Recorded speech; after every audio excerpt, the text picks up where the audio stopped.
Whoop, whoop. Okay. Hello, everybody, and welcome to our first preservation chat live.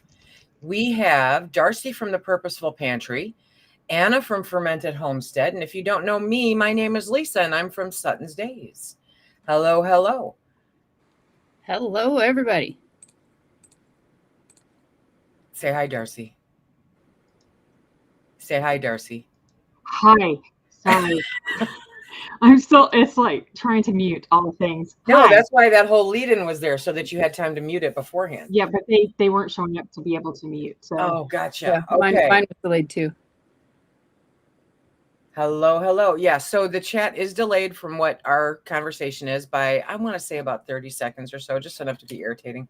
But Sandra Robinson's at work again. Don't tell anybody. Okay. Hello, everyone. So we're playing this by ear just because we've never really done this before either. So in case you were wondering, this is broadcasting here on Suttons Daze at the Purposeful Pantry and at Fermented Homestead. So on any of these channels, you can watch it. And hopefully we get to meet a whole bunch of new people. Super, super cool. And so we're going to start. Anna, tell us a little bit about yourself for those who don't know you, who should. My name is Anna. I live in southern Missouri. I am a transplant here from Northwest Washington, about coming up on 2 years ago. The main the main jam that I have is fermenting, but I do all sorts of homesteading stuff. We have pigs and chickens and ducks, soon to be adding on to that with whatever happens to float my boat. And but yeah, I just love to share the gut healing benefits of fermentation. I like to do all sorts of food preservation, predominantly surrounding around just the gut, because my gut sucks and I know I'm not the only one. So I just like to share different ways of preserving things and enhancing the health benefits of different things, and I'm obsessed with it, so I like to share it with people. Awesome. Yeah. Gut health is important. Darcy, tell us a little bit about yourself for those who don't know you but should.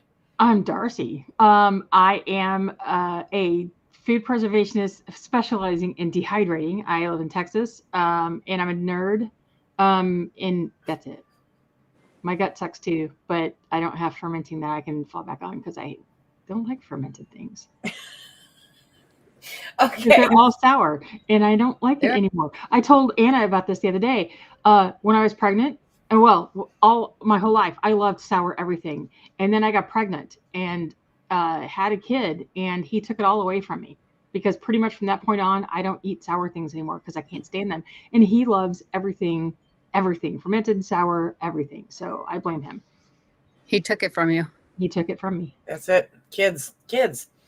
For anybody that doesn't know me but should, my name is Leisa and I'm from Suttons Daze, and we are all about pantry preparedness. I focus predominantly on canning because I love my ugly meats, ugly chicken, pork, and beef, and fish and beans and all the other stuff. So I do a lot of canning, a lot of safe canning. I do not believe in rebel canning. I think if you're going to try to kill yourself, you should do it, not do it with your food. So that is what I do, and that's what we're bringing to you. Now, what Darcy did not mention is that Darcy also has a freeze dryer. Mm-hmm. And so Darcy can answer some freeze drying questions too if you have them. So, Now, the interesting part, you should see this. Our monitors right now kind of look like air traffic controllers.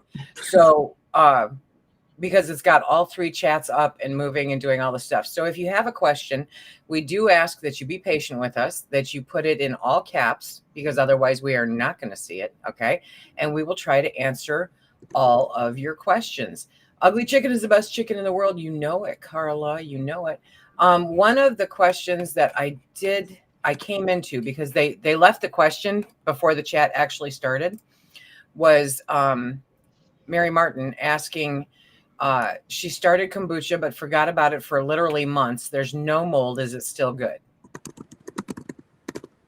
Yes, if there is no mold on it, it is good. If you try to second ferment that particular liquid, is much less likely that it will be very effervescent. It won't be very bubbly because most of the sugar has been fermented out of it. But you can always just turn it out. You can always drink it. It'll just be very vinegary. And then most of the sugar's been fermented out of it. So for the second ferment, it won't bubble as much. I'm actually currently experiencing that with one that I have going right now. It went for about 3 months, and I've already been second fermenting it for about a week and a half, and it still hasn't bubbled. So it's still good. You can still drink it if you can tolerate it, but it just won't be carbonated. Yeah, just carefully your teeth. Make sure you rinse it out after you drink it. Because the vinegar, it can erode the acidity. Yeah. Okay. Oh, cool. I never knew that. No, neither did I. Yeah. So that means if we're taking apple cider vinegar shots, we should rinse our mouth out afterwards. Absolutely. I've never heard that anywhere ever. Yep. Okay. It makes sense though when you think about it, because I was always told with my Diet Coke addiction of years gone by, that my dentist always looked at me and said, "You drink a lot of soda, don't you?" I went, yeah. They could tell because it was eating the enamel from my teeth. Yep, so, exactly. Okay, cool. Look it, we learned something. Okay. Okay, we're done. See ya. Bye. Okay, so Lori Bustos says, how do I store homemade beef jerky? Mine got moldy in a mason jar vacuums. Okay. Jerky is one of those things that you have to cure if you want to store it on the shelf. If you didn't cure it, then the mold comes from the fact that you didn't get it dry enough. If you just kept it kind of soft because that's the way you like it, it is not a reliable shelf-stable product to put on the shelf unless you have cured it, like with a proper ratio of cure to the meat. So jerky should be stored in your freezer until you need it, and then you pull it out. You can have it for a day or two out. Like if you're going to go camping or hiking or something, pull it out for that. That's fine, but store it in your freezer. The mold came from it wasn't dry enough, and it molded. Okay, I have to admit I love this. Leave it to Greg. Buckle your seatbelts for the trifecta of preparedness.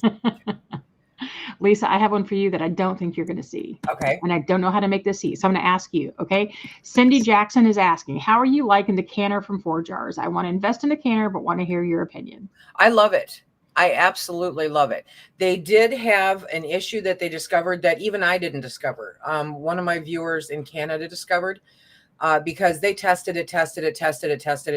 They had, a whole bunch of them laid out testing them like crazy, but they're at the same, well, actually they're a lower sea level than I am, and I'm at 1,000 feet. So what they didn't get adequate testing on was if you have to use, because it's a regulator, a weighted regulator. So even though it has a gauge on it, you don't need it. It has the weighted regulator, the jiggler. And so they did not realize that there was a defect with the pressure valve, the emergency pressure valve, if you will, if you are going for 15 pounds of pressure. We did announce it on a Monday Night Live. We did talk about it a little bit.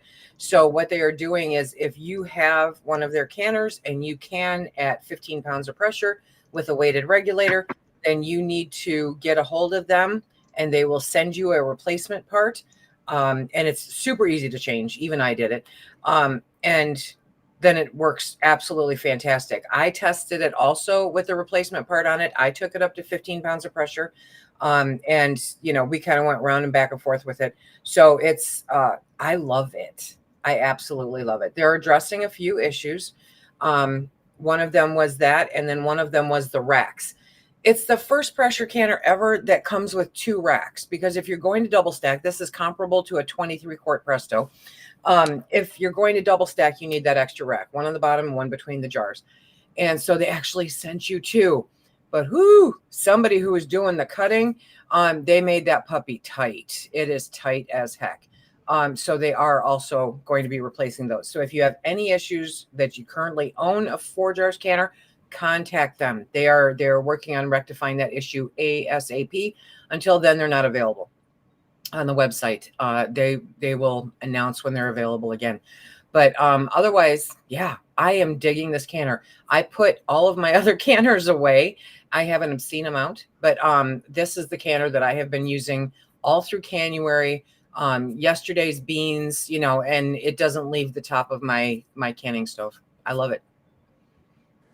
I have a dehydrating question on mine. It's from Angel's Homestead. How can I dehydrate raw food for my mini terrier? You can dehydrate anything raw. For meats for your dog, dehydrate raw. If you're talking about everything that you do, dehydrating raw at under 115F, which is 46C, is fine. But if you're doing meat, any kind of meat, store it in the freezer until you need it to give to your dog, and then you just let it sit out for a while and come to temperature, and then you can give it to them. But if it's meat, store it in that freezer. Everything else, when you dry it, it's fine. Jane Doe, if you just got your canner and it's not working properly, call 4 Jars. Definitely leave a message for them. I had a question, and then because it's on one of the chats that moved, I am seeing your stuff. So Joe Hall says, is there a video on fermenting pickles? I can't remember if I have one on YouTube. If there is, you can just go to my page and search for pickles, and it'll pop up. I cannot remember if I've made one yet, but I definitely have one on Abundance Plus. Okay, that's a membership site. So cool. Somebody asked a really good question, and now I have to find it. I saw a couple. Can I answer the one that Yeah, I saw? go ahead. Okay, it was mine, so I saw it. I don't remember her name. Jennifer asked, how long does green powder retain its nutrients? The more you break down any food, the more you're exposing it to oxygen, moisture, light, all that kind of stuff, and you're just breaking it down, all the cells and stuff. So with green powders, as well as any powder, don't powder it for long-term storage. Keep your stuff whole. Powder it as you need it for about 6 months, maybe 6 to 8 months. That's kind of like with herbs. After a while, herbs start to lose all their flavor. That's going to happen with your dehydrated powders as well. So don't just keep that 6-month rule. Maybe it'll be longer, but just keep that shorter rule that powder as you need it, store it whole until you need a powder. Okay, I'm pinning comments here. There's this one. What's ugly meat? Ugly meat is raw packed meat.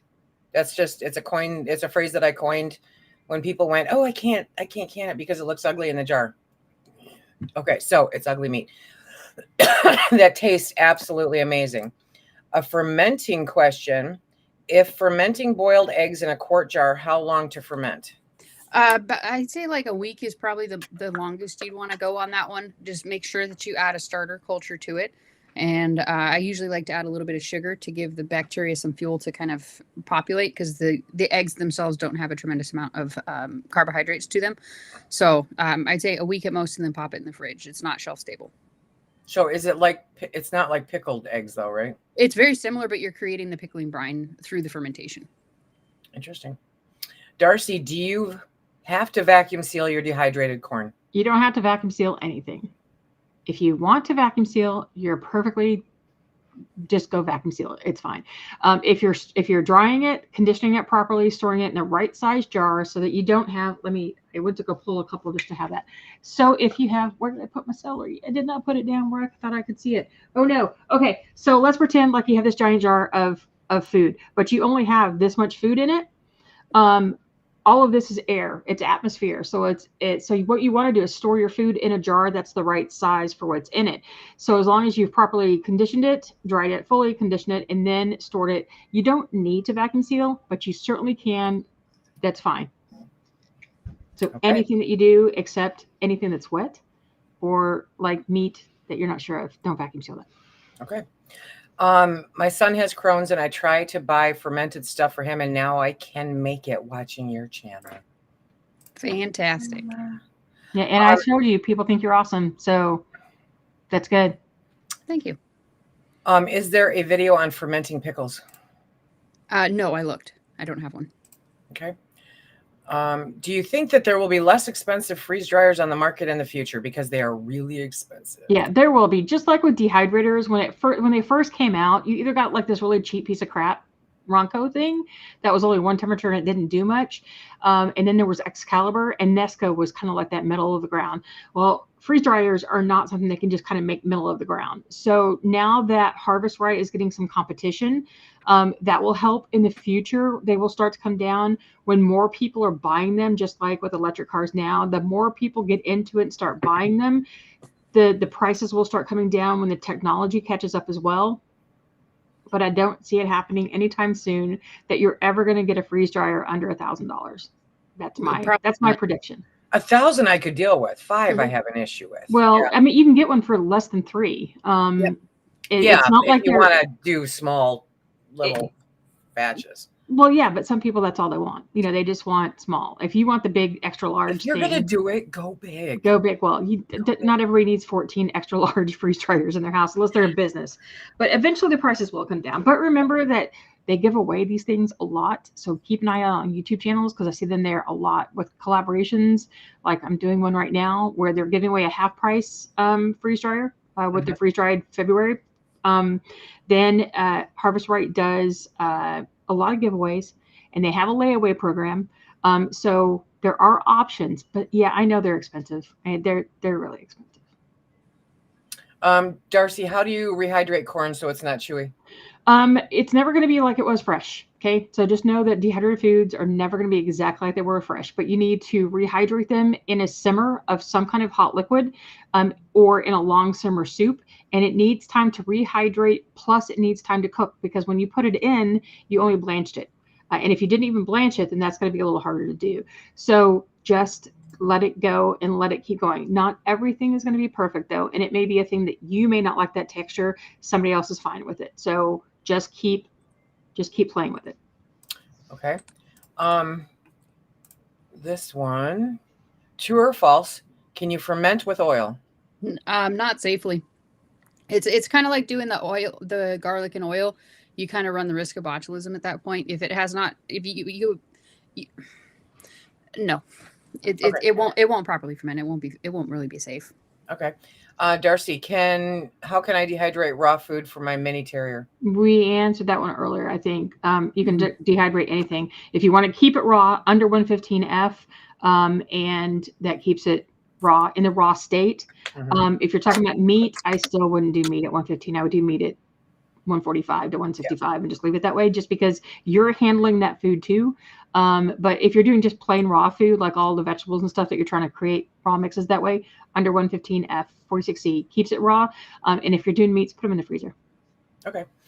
I am following all the steps. Headspace debubbling, cleaning tops with vinegar. I lose about 30% that don't seal, and I also use 4 jars. Okay, so not sealing can be any number of things, not just the ones you listed. If your temperature fluctuates during the canning process, if your temperature gets too high during the canning process, there are any number of reasons why you're having failures, and it's not related to the lids necessarily. It's something happening with your process. So if your rings are going on too tight, if they are, literally any number of things. So slow down, slow way down, take a deep breath, follow the process, trust the process, and it should work out the way that it's supposed to.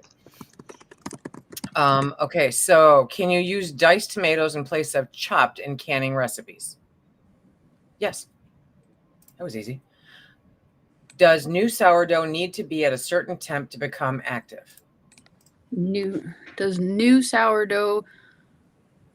Well, it does need to be in a temperature range. Sourdough, the warmer it is to a point, the quicker that it will start to ferment. If you have it too cold, it's like they're cold, they're shivering. Like when you're cold and you're shivering and you don't really want to go outside and do anything, it's the same thing for them. Like they're still there, but they won't multiply, they won't work to ferment it. So you really want to keep it between, I'd say, like 70 and 75 degrees is kind of optimal. Anything below that, it's not to say that it won't ferment unless you go under 55. Under 55, it won't ferment. And then you don't want to go too high because you can kill it, or you can make it become very, very active to where it will turn over and run out of food within a matter of hours. Okay. I need to learn to render and preserve lard. Where do I start? I have a rendering lard video. It's an older one, so you're going to have to search for it. You render it and you put it into an airtight container. And the best way to preserve it is to put it in your freezer, because it's natural lard. It will not last more than 6-9 months unless it's in a really cool place like a freezer. And that's just because it's the real stuff. It's not Crisco, okay? And it doesn't have anything else in it like the lard that you buy at the store. So that is the best way to preserve your lard. Don't can it. There's no sense in canning it at all. Put it into a canning jar. Make sure that you have evaporated all of the moisture out when you melt it down, and put a lid on it, and it will seal, but the freezer is the best way to do it. Okay. I'm working a lot of buttons here. Yeah. Okay. Yeah. I watched Making Meatballs recently. You mentioned no grains or dairy in canning.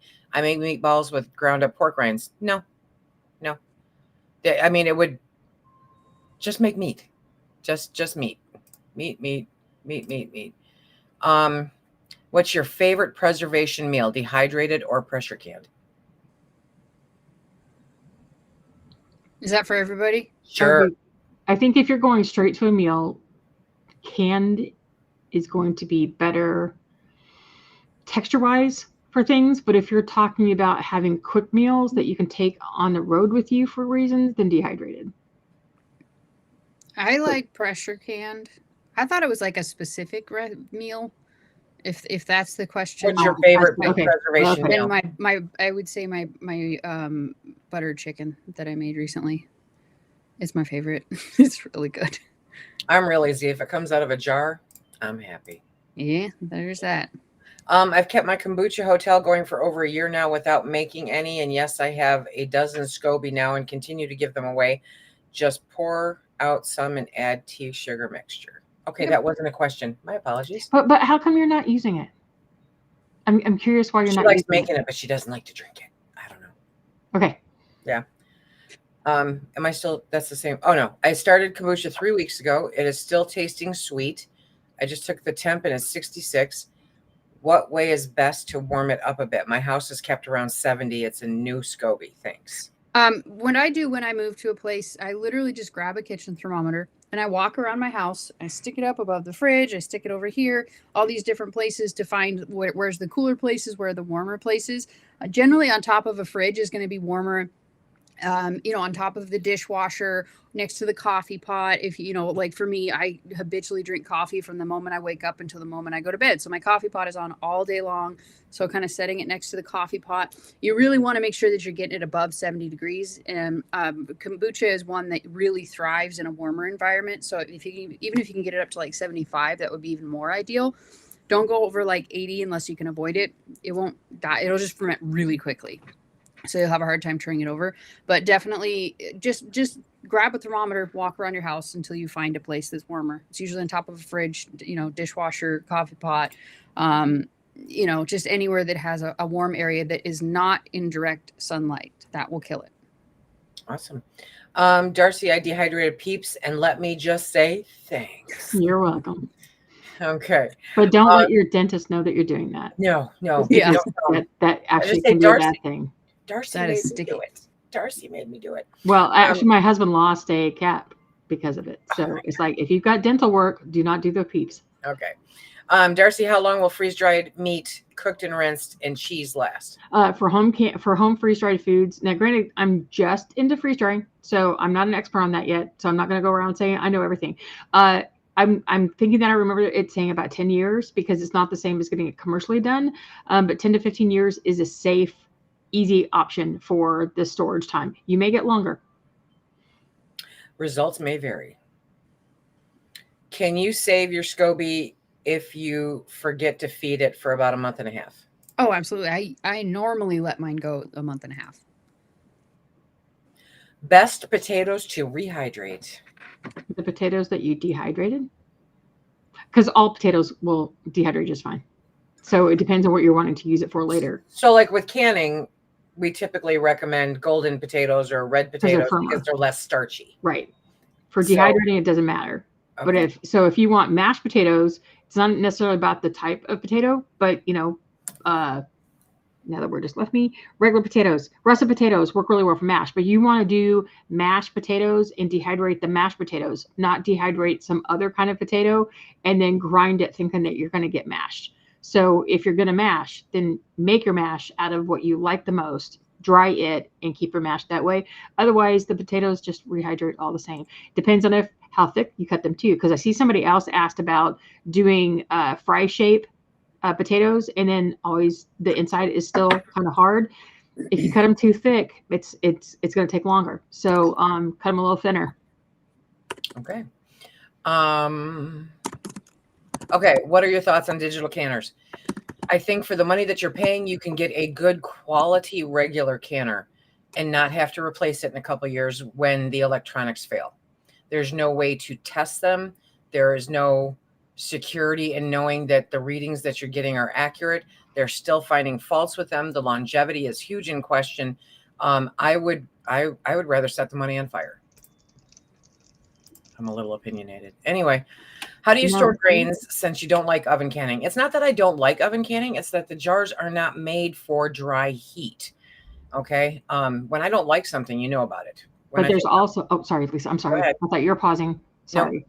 There's also not just the issue of the jars, but it's also the moisture that you're introducing as you warm that stuff up. Right. It's bringing up all that moisture, and it has nowhere to go correctly, so that when you store it, the amount of mold that you can get afterwards is also a problem. Yeah. So, grains, number one, are forever food. Put them in an airtight container and they're good. Don't bake them ahead of time. And don't put them in the freezer, because then you are introducing moisture. Put in oxygen absorbers. The lack of oxygen actually will kill anything that hitchhiked in. Okay. But yeah, don't keep them out of the oven. Keep them out of the oven. Is there any way to store brown rice more than half a year? No. I love these easy questions. Keep them coming. Okay. Do you have a free circuit? Do you have to have a free circuit for a freeze dryer? Okay, so what you have to have with a medium and small, you have to have a dedicated outlet for your freeze dryer. So if you're running your freeze dryer, you do not want to run something else on that same circuit while you're running your freeze dryer. It doesn't mean you can't use something else on the same circuit. So if my freeze dryer is not working, I've got my extra dehydrators out there that are working if I need to. I just cannot do them both at the same time. If you get a large or an extra large, you actually have to go get an electrician to come in and give you a dedicated outlet that's am I going to say this wrong because I didn't do it beforehand to know for sure, a 220 outlet? Is that what it is? You have to have a dedicated special outlet for the larger machines, because the power they draw is different than what's normally in your house. And so for the larger ones, yes, you have to have something special. For your medium and small, just a dedicated one that's the only thing running at the time on it. Dun, dun. Okay. Can you can whitefish? Yes, I have like 3 or 4 videos up. Canned whitefish is amazing. Can botulism grow in freeze-dried foods? I don't know the answer to that. I don't know the answer to that. I would assume that if you've got something I would assume no, because you're in an oxygen-free environment when you've got it dried. If you've properly dried it and you've followed all the rules about drying it, it's not going to grow in there, because it's not a moist. Go ahead, Anna. I was just going to say that botulism thrives in an oxygen-free environment. So if you do anything wrong, right? Yes. Yeah, that's the thing. If you dry it properly, you don't have the moisture there. That should be the issue. Yes. Okay, that's a good question. This one's for Anna. Nana, banana. I had bariatric surgery and developed ulcers along the suture line where they created my stomach pouch. I'm unable to eat solid food. Is there a good liquid ferment that could help heal ulcers? Milk kefir. That's what I'm drinking right now. Homemade milk kefir. Very different from the stuff that you purchase in the stores. If you send me an email, I'd be more than happy at some point in the future to send you grains, because I am not very reliable in actually doing that. But you can also buy them on Etsy. You make it from home. It is scientifically proven to heal ulcers. Scientifically? There's studies. I've done an obsessive amount of research on it. It also helps cure a lot of food-borne illnesses. Wow. How do you recommend rehydrating freeze-dried avocado? I don't have avocado experience. Has a lot of fat in it. It can be freeze-dried though. Okay. From what I've read, because again, I've just started like in the last 8 months, maybe 8-9 months, so I haven't done all the things yet. But I see people freeze-drying avocado all the time. What I see most is people making guacamole and drying that. And I see what else have I seen? I've seen some people doing like just mash. But those are the ways I've seen it. I've not done it yet on myself to know exactly how they react. Some people still don't like the taste of it though. I still see people going, it still looks gross. But I see tons of people saying it tastes just fine. It's not exactly like it fresh when you try to rehydrate it, because it's never going to be exactly. But I see people do it all the time. But what I will tell you is do not dehydrate it ever. Just don't do it. comes to food preservation, probably one of the biggest messages I could possibly put out there is keep your expectations in check. Yeah. You're not going to get fresh. Okay. Right. Could you freeze dry kimchi? Yes. Okay. Yeah. Can you ferment garlic and honey? Absolutely. I have a video on that one. Anna, I made Julia's. Oh, Okay. I see tiny bits of cauliflower that appear to be getting above my weights. Do I need to take the lid off and remove those? yes, it will. It can mold. It depends on what type of lid you have. Like, if you have, like one of these bubblers, you're kind of safe. If you're just using a standard canning lid, you absolutely want to. But either way, I would say yes. Okay. Can I soak beans for half the recommended time so they are less mushy? No. At that point, they are not safe. So try the quick soak method. Do it that way.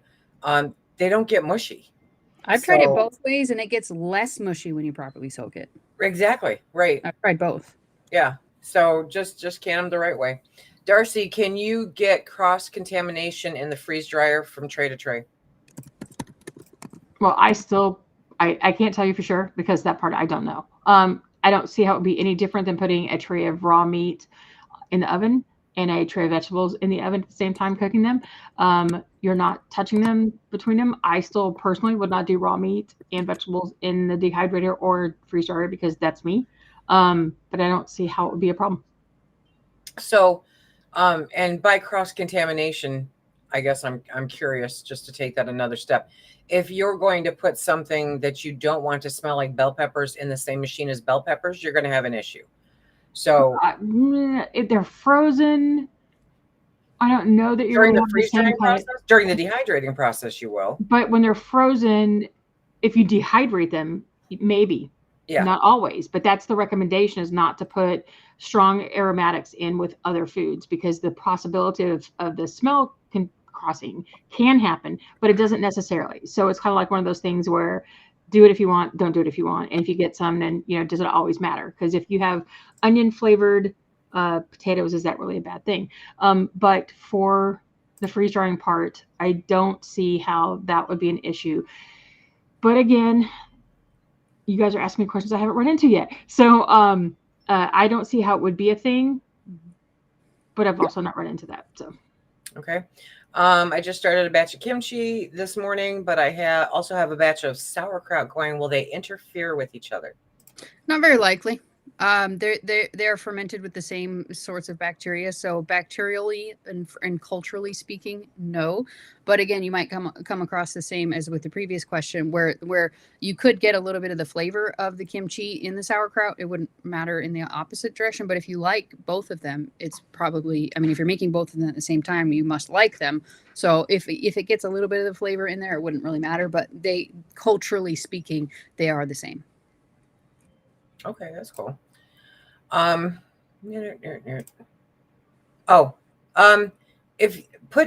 sorry, I made that go away and there we go. New technology. If you live in Arizona or Florida or wherever it's warm, find the coolest place to put it. What it means is that instead of 10 years, you may get 7 years, severe heat, anything that's over 75, 80 degrees for an extended period of time can shorten the life of your canned goods. Again, anything under 50 degrees, same deal. So do what you can with what you got. Could I rehydrate slices? Okay, I saw the thing that came out. Potatoes. Okay, that's for potatoes. Could I rehydrate sliced potatoes and then cook and mash? And not make mashed potatoes, no. Dry mashed potatoes to get mashed potatoes rehydrated because the quality of it is going to be different and it's not going to be the same. So slices can make potato powder that you can use as a thickening agent, but don't use it as mashed potatoes. I mean, you can try it, see what you think about it, but from my experience and from what I hear from most people, it does not cross. You need to do mashed potatoes for mashed potatoes. I would have never thought to do that. What? Dehydrate mashed potatoes? Make mashed potatoes out of sliced potatoes, Darcy, I've dehydrated homemade dog food and it has meat. And it has meat. I'm assuming that's meat. So are you saying it's not okay? I'm never saying it's not okay. I'm saying that the safest way to put meat, dehydrated meats anywhere, if it's not cured, which you shouldn't be giving cured meats to your dog anyway, is the freezer. What you choose to do at home is what you choose to do at home. Just keep an eye on it to make sure it hasn't gone rancid from the fats in it.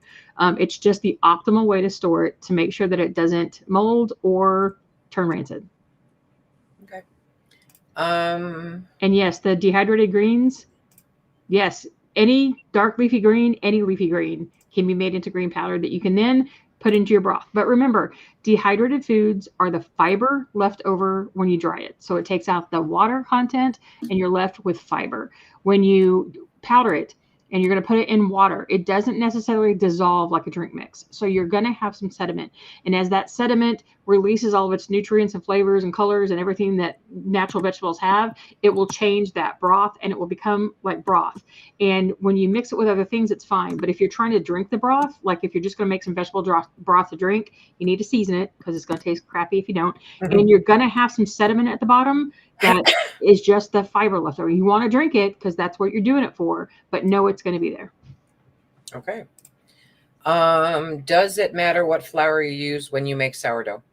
Yes. Rye is the most for creating a sourdough starter. Rye is the number one, wheat is number two, and AP flour that is unbleached is what most people have access to as far as making the sourdough bread. And that's just because it works quicker in that order. The back rye up is here. best. Huh? Okay, you need to back up here. I need an education here. Okay. I have attempted making sourdough out of fresh milled wheat. Okay. Mm-hmm. I made a great starter. The starter was remarkably active. It was fantastic, but I could not make a great loaf of bread using the same fresh milled flour. Yes.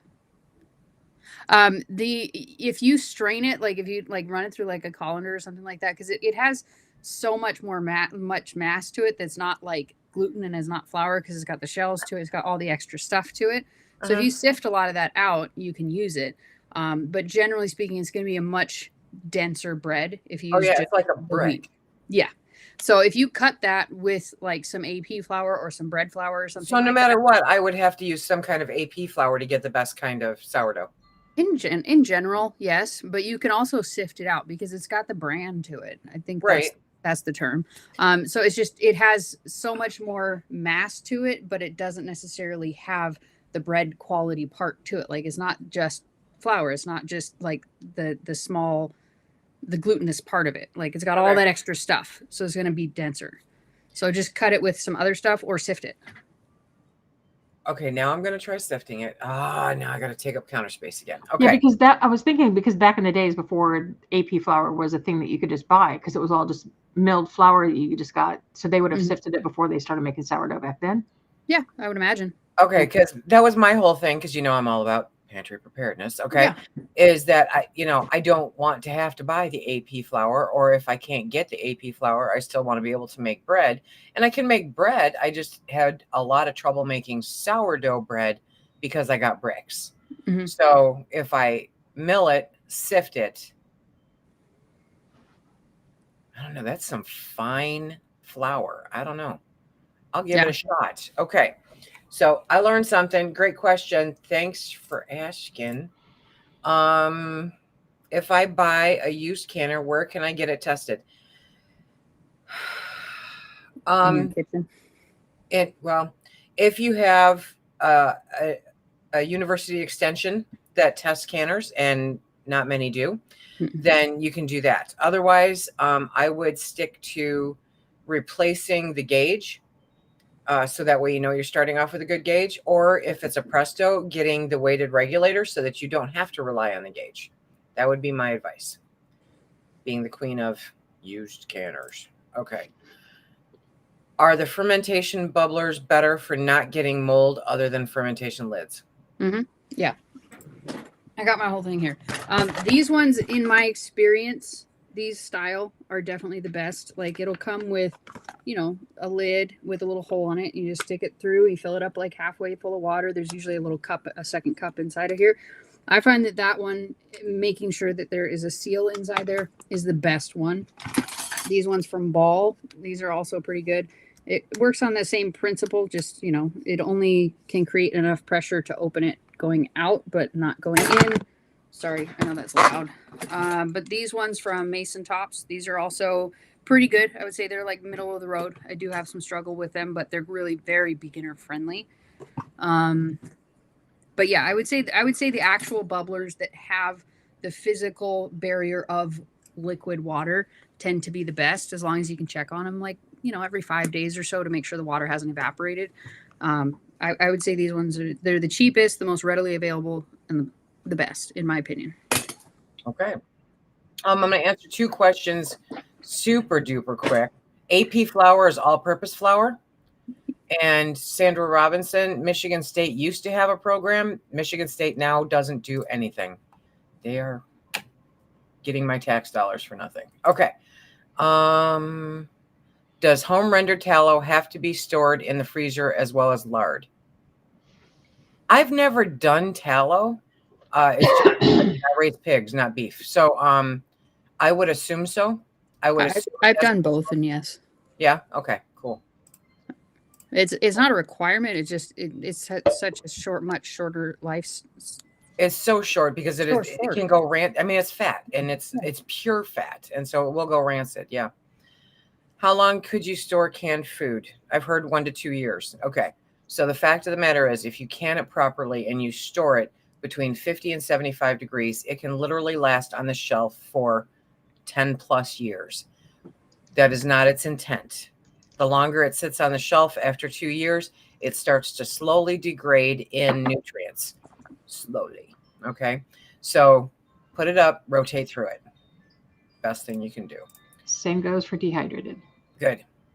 Can you use oxygen absorbers to store long-term storage for popcorn? Yeah. Easy one. What pH am I looking for in kombucha? Oh gosh, there's a variety of it. Like it can get as low in the ones. It can be like 1.9, but that's very, very acidic.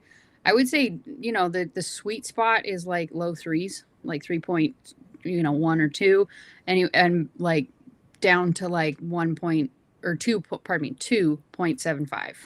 That's kind of the sweet spot. Okay. And you can get these little pH meters. This I checked it before the live stream. It's on sale right now. It's like 30 something bucks. So super reasonable price. For anybody on my stream, it is in the link below, the one that I purchased. Because I was trying to pull the link and I was like, ooh, it's on sale. I love sale. Sale works. Me too. Okay, hang on. I am catching more. Kimberly, yes, this is being taped. This will show after it's done. Oh, okay. So here's one for you. Darce. Can you get rid of the seeds in dried strawberries? Peel them. You can peel them? Well, you can peel that outer edge off and get the seeds out that way. But that's why would you want to do that unless you're maybe somebody's turning out to get them in their teeth. I guess maybe that would be really tedious. But you could sit and try to peel them off, but or cut off the outer edge of a dried piece. Or if you're making powder, you can just sift it after and it takes the seeds out. But I don't know of a good way to take seeds out of strawberries besides peeling it. Mash them, run them through a strainer. That's if you're going to do a puree. Yeah, if you're going to do a fruit leather. That's the only way. That's the easiest way that I can think of. Yeah, but if you're just doing straight slices dried strawberries, then yeah. Right. Did I already ask this? What pH am I looking for? Okay. Good help is so hard to find. What is rheumatoid arthritis differences between a large stovetop pressure cooker and a canner? He added on after that. It was just autofill. It wasn't. I think he just wants to know the differences between the two. Between a cooker and a canner? Yeah. You can cook in a canner, but you can't can in a cooker? I guess I don't totally understand. a pressure cooker is smaller than a pressure canner. Significantly, generally. yeah. And you cannot can in a pressure cooker. Right. Okay. Darcy, when freeze drying stuffed pastas, ravioli, do you cook first or put in raw? Is it necessary to puncture to let moisture out? Rehydration tips. Again, you guys are asking questions I have no idea because I haven't done it yet. I mean, I've been doing stuff. I just haven't done all the things yet. So, I would think that you would want to cook it first because when you rehydrate it, it will be more like cooked when you're done. But again, I just don't know. I wish I had an answer for that. That's why I'm not calling myself a freeze drying guru at all yet. I'm just getting into this. So some of you who I know there's some other people here who have been freeze drying, so they may know that better. And there are a number of freeze drying groups on Facebook that would be awesome for you to get into if you're on Facebook, because there are people doing this every day with all the things. I mean, they are testing everything and drying all the things. So I would recommend one of those. I wish I had more knowledge of that. Kim Gaddis, if you call Presto with your model number, they'll tell you whether or not you can use a jiggler. The jiggler is almost 99% universal on Prestos. So, but call Presto just to be certain. Okay. Lisa, why can't you can an electric pressure cooker? Because there's no way to check on the pressure, the PSI, the temperature. There's no way to gauge any of that. So a pressure cooker is a pressure cooker. A pressure canner is something completely different. Are steam canners safe? Absolutely. They have been approved by all of the powers that be, and they are used in place of water bath canners as long as what you're canning does not exceed 40 or 45 minutes. I'm going to follow up on a question already. Brenda Jackson just said that she freeze dries lasagna, and it's always better to cook it first, as a follow up to what I said, which is my gut. So cook it first, then freeze dry it. Yeah. I still can't wrap my brain around that, and Darcy's tried explaining it to me like a million times. Because then you have to turn it into soup to eat it. Okay. No. I know. I read putting fermented liquid into beans to help with gas. Yep. You did that, didn't you? No, but it's true. It helps. I mean, I don't know if it would help. Like, you wouldn't want to. Well, you could do it when you're canning it, but I wouldn't. I would just do it like when you're soaking it. Like when you're soaking it ahead of time, like you're soaking it for 12 hours or whatever, you add the fermentation liquid to that. That'll help to break down the carbohydrates. I think it's oligosaccharide that's in the beans. It will help to break it down to a more digestible form. I don't think you would want to add it to the canned beans during the canning process, but ahead of time when you're soaking. Oh, okay, gotcha. For the soaking process. Yeah.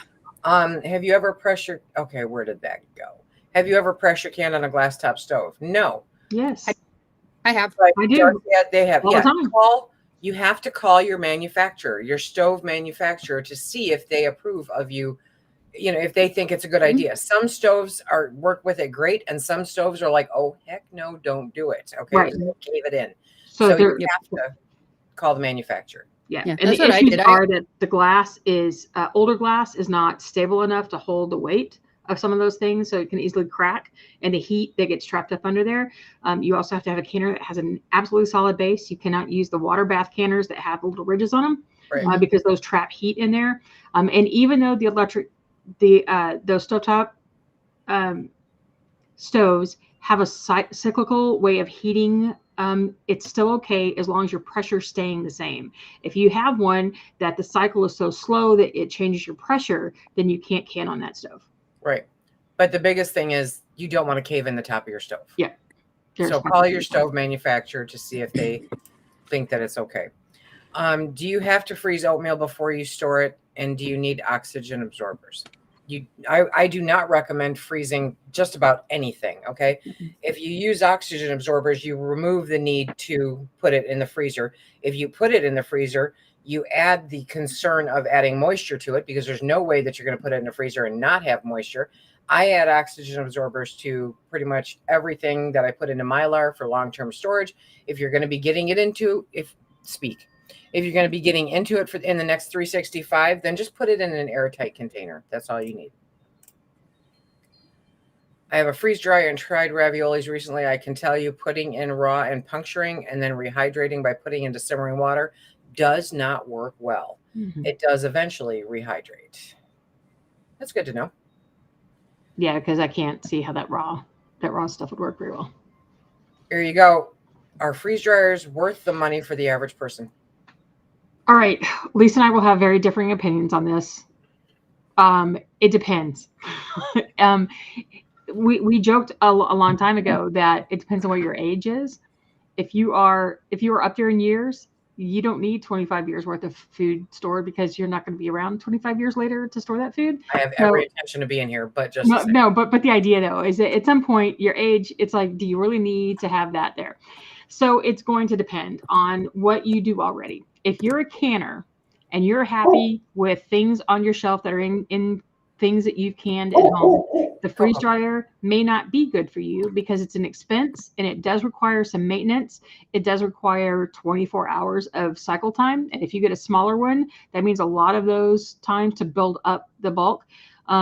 Lisa and I tested this where she got done canning chicken long before I got done canning chicken, but I looked at it as I could walk away from what I was doing and she kind of had to stay in the area. And that for me was a difference. I'm gonna admit this truly. I don't like canning. But I do can, and I don't can a lot, but I do can, but I don't like it. I like the freeze dryer and I like what I can do with the freeze dryer that I cannot do with dehydrating. Not that I am going to ever quit dehydrating because I'm not. It's just that with meat, I can do that kind of stuff that I can't do at home in a canner. No, try that again. I like the things that I can do with a freeze dryer that I cannot do with a dehydrator with protein that you can't even do with a canner. So it's going to be whether or not you want to spend the money on the machine in the first place. If you want to store that stuff in a shelf stable way in a smaller space, if you travel a lot, it may be more worth it for you. If you want to sell, it might be worth it for you because then you can earn that money back. But it's not something that I would ever say, yes, it's better for any normal person because I don't know your life and I don't know what you're doing. So it depends. And I just lost everything. I don't hear Lisa, but I hear you, Darcy. Yeah. Okay. Yeah. My Lisa's dogs are barking. I muted myself. Okay. Sorry. Phil is coming to get the dogs. Okay. Okay. So somebody says this combination of food preservation knowledge is epic. Please do this regularly.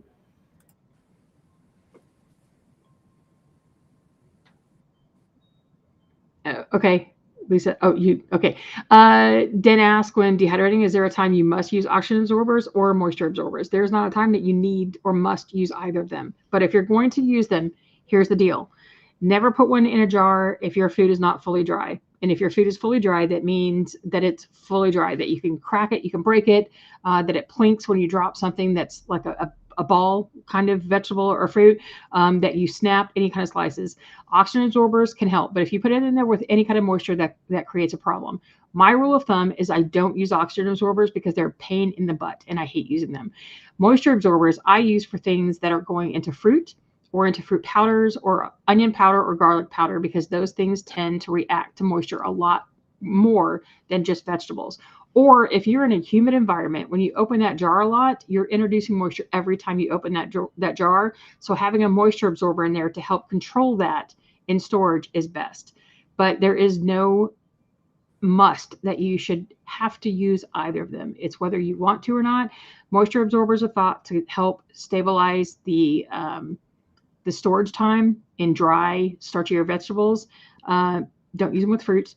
But the thing is that the National Center for Home Food Preservation says the optimal storage is about 2 years. And after that, you may start losing texture and quality for things. Not everything is going to last long term. So you even need to use oxygen absorbers. And I'm going to be on the don't use them. But that's just me. Okay.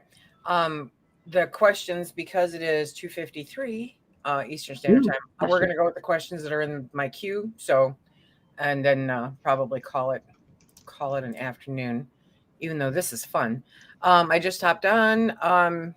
When dehydrating eggs, do they need to go in the fridge or are they shelf stable? Okay. This will be controversial.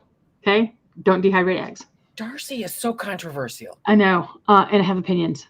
I'm going to do the stance. National Center for Home Food Preservation says don't dehydrate eggs in any form because you can't be sure that your dehydrator is going to stay at a stable, constant temperature to keep it safe. And those of us who don't have our own eggs have to rely on purchasing from a store, and bacterial issues can be a problem. So if you're sitting in bacterial infested eggs that are in a dehydrator that doesn't stay up to a high enough temperature, you're just asking for it. What you do at home is what you choose to do at home. Eggs should go in the freezer. If you're going to do them at home, the best place to put them is in the freezer just to ensure that they're going to stay okay and not turn rancid because you've got that fat in them. So there you go. Now, there are going to be plenty of people say that I store them on the shelf and they're fine. That may be true, but I'm going to give you the safe, practical way of doing things the right way. Then you have to choose what you do at home. So there's my answer for eggs. What are considered fermenting liquids? I'm not entirely sure what you mean by that. Like, are we talking about like drinks like kombucha, John, milk kefir, things like that? Or are we talking like fermentation culture starters? Like, that could be like sauerkraut brine, or it could be like any brine that you pour on top of something, ferment it, and then you have the leftover liquid. Any of those would really be considered to be a fermentation, like a starter. But anything any liquid that's fermented is a fermented liquid. So I'm not too sure about that. Okay. Can you use tinned tomatoes instead of fresh in a canning recipe? Absolutely, you can. Yes. You cannot recan them for the sake of recanning them. You can can them in a recipe. Best recommendation for oxygen absorbers. I have a video on that. It's actually kind of recent, so I would recommend going and checking that out because it has all kinds of O2 information for you. And then, has your electric bill jumped substantially with the freeze dryer? It costs about 2 to 3 times as much as running a dehydrator, which is about $1 a day in the US where I am. Your electrical thing may be different because of however much you're being charged where you are, but it was 2 or 3 times higher. We did notice a jump per day. I should say that. I don't mean 2 or 3 times higher our whole bill, but the per day thing of running one is about that much. So yeah, when we were running it constantly, as soon as the summer ended, when I could start running it again because it's too hot here to run it out in my garage during the high heat of summer, we did notice the bill go up. Okay. I dehydrated watermelon strips last summer. They were well dried, and I added a moisture absorber and put them in a mason jar, but they're stuck together now. Should I toss them? If there's no mold, just dry them again. If you can get them apart. You can get them apart, probably. Okay. Well, this was fun. It was. I had fun. Okay, and we're having a request to bring back this trio again. So we were kind of tentatively looking at quarterly bringing it out there, just because we're all busy women doing our stuff, have a lot going on. So definitely it's something that we will look at doing again. Keep an eye out for it. Definitely, I hope you're subscribed to all of us. Click the bells. Click the bells, right? Okay, everybody. So any parting words, Darcy? Heat preserving. Anna? Don't be afraid of fermentation. It's good.